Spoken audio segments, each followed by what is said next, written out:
Bonjour. Bonjour. Vous allez bien? Oui? Eh ben je m'en bats les couilles, je vous connais pas. Bon, si vous êtes ici, c'est parce que vous avez déjà sûrement entendu parler de...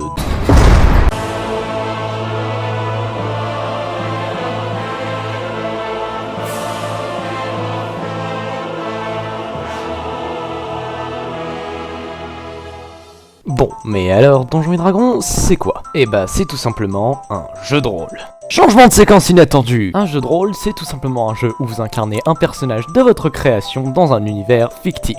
Avec vos potes, bien évidemment. Le principe, c'est de se taper une barre entre potes, en foutant quelques conneries par-ci par-là. Mais ce qui est génial, c'est que tu peux faire absolument tout ce que tu veux. Te bourrer de bière jusqu'à vomir tes tripes, tu peux. Faire le con au-dessus d'un ravin et tomber comme une merde, tu peux. Te faire allumer ta race par un dragon parce que tu viens d'insulter son arbre généalogique, tu peux. Créer un gnome en armure de plaque, tu peux aller te faire enculer. Et le truc super, c'est qu'il y a également plusieurs univers déjà préfaits dans lesquels vous pouvez jouer, comme celui-là, celui-là, celui-là, ou encore celui-là. Changement de séquence inattendu. Mais alors, qui est le génie derrière tout ça? Eh ben ce sont tout simplement deux messieurs. Lui et lui. On va leur mettre des moustaches, c'est mieux. Ces deux messieurs, ce sont tout simplement Dave Arneson et Gary Gygax. Et ils ont réussi à éditer Donjons et Dragons grâce à la société de Gary, TSR. Mais alors, TSR, ça veut dire quoi? Eh ben, TSR, ça veut tout simplement dire ta sale race, comme un gnome par exemple. Tout allait bien jusqu'au jour où ça a été la merde, en 1996. À ce moment-là, TSR était dans la grosse merde. Genre là, vous voyez, ça c'est la merde dans laquelle on pourrait être tous les jours.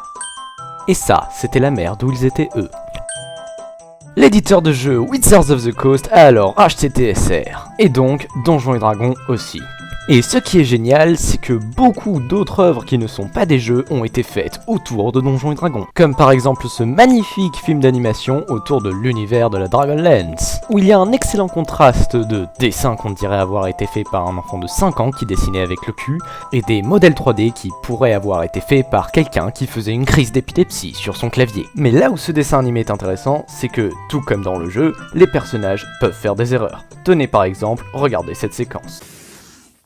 You know, I'm really getting sick of these guys.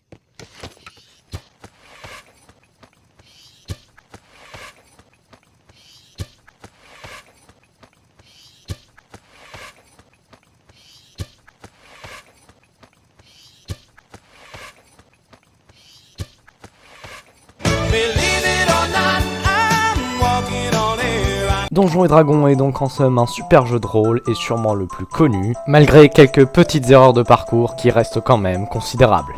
Mais bon, on peut leur pardonner. Qu'on peut leur pardonner. La dernière édition de Donjons et Dragons, c'est Donjons et Dragons 5, et malgré beaucoup de critiques, je la trouve super. Changement de séquence inattendu. Ce qui est tout de même dommage, c'est de voir que certains petits défauts n'ont toujours pas été supprimés. Mais bon, j'imagine que ça viendra dans le futur, et qu'à ce moment-là, le jeu sera totalement purifié.